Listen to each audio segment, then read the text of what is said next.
What is up, guys? This is Nick.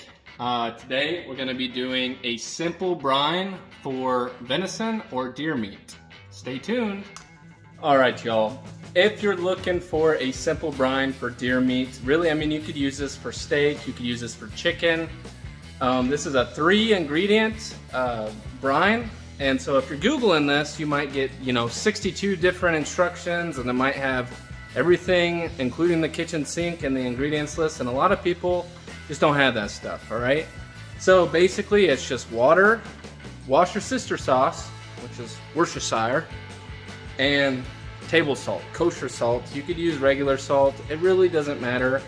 And then what you want to do is you're going to do 1 cup of water per 1 teaspoon of each. So if you do 4 cups, you'll do 4 cups of salt, or 4 teaspoons of salt, 4 teaspoons of Worcestershire sauce, and we'll call it good. And when I say Worcestershire sauce, I'm talking about Worcestershire sauce, all right?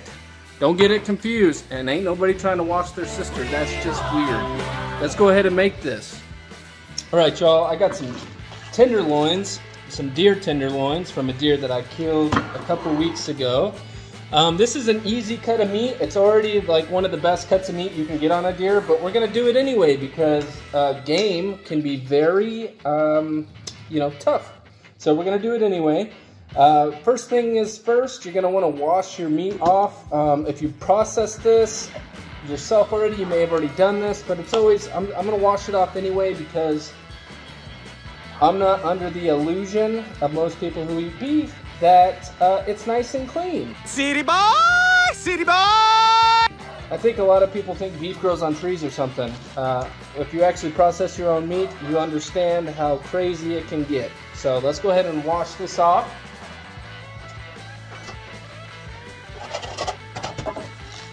All right, you're gonna want this to be, you can do semi-frozen where it's almost thawed. But what I'm gonna do is go ahead and wash.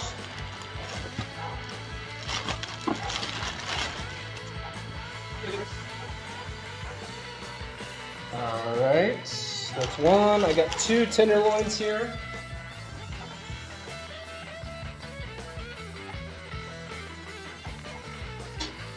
And so now we're just gonna put enough water, just enough water to where it covers the meat. So let's do the cup method though, like I was telling you before.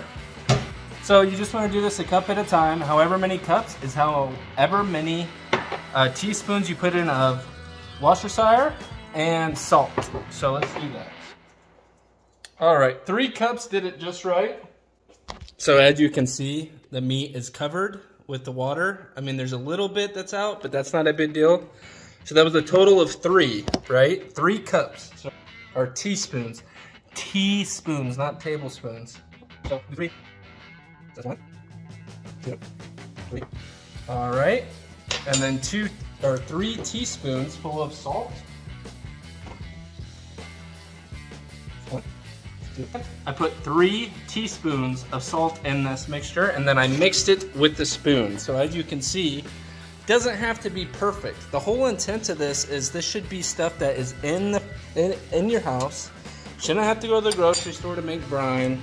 Everyone has salt, and even if you don't have Worcestershire, you could use, you could even use sugar. You could use nothing but salt. If you're gonna use nothing but salt, I would just double it, right? So instead of putting 1 and 1, I would just do 2 teaspoons full of salt for every cup. And then after all this, you're gonna let it sit for 45 minutes to an hour at least. So I hope you like this video. You can use this brine for anything, but this was how I brined my deer meat, and I hope you enjoy. So thanks for watching. Have a great day or night. Peace.